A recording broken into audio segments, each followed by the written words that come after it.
হাতে আর মাত্র কয়েকটা দিন, তারপরেই বাঙালির শ্রেষ্ঠ উৎসব দুর্গোৎসব।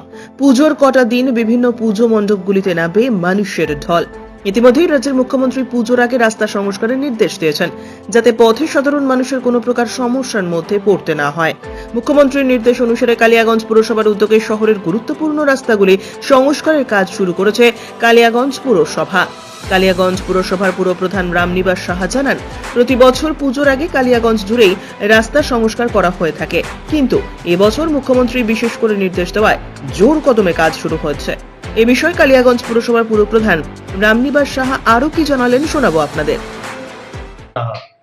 আমাদের পুজোর প্রত্যেক বছরই আমরা যে সব রাস্তা একটু ড্যামেজ হয়ে যায়, খাল হয়ে যায়, ওটা আমরা রিপেয়ারিং করি।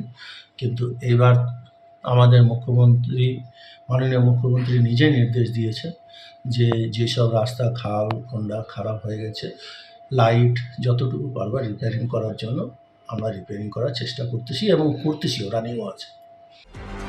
Bureau report, news today.